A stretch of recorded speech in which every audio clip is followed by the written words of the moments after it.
Oi pessoal, tudo bem? Eu sou Vinícius Caetano Rodrigues, Correção Ventiladores. Eu falei pra vocês, prometi mostrar pra vocês que a manutenção do ventilador ficou boa. Do ventilador de parede de vento só, VOP 60 centímetros preto. Vou ligar aqui pra mostrar pra vocês, no mínimo. Nós pintamos as grades, nós trocamos o dimmer. E agora está funcionando aí, ó. Fiz a manutenção na hélice também. Nós lixamos o eixo. Agora só para entregar pro Ronaldo. Agora só para entregar. Vou pôr no médio.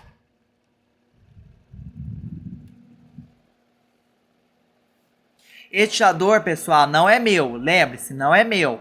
Eu peguei da Márcia, do Ronaldo, para fazer manutenção, que é do cara que faz petinho.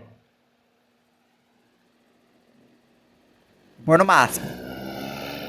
Tá 127, pessoal.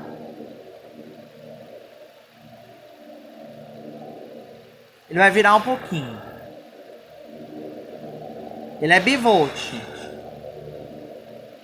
Essa chavinha dele aí não é original, mas a carcassinha é da Ventsol. É o dele. Mas só que nós trocamos a capinha de trás ali que tá quebrada. Tá faltando. Vou desligar.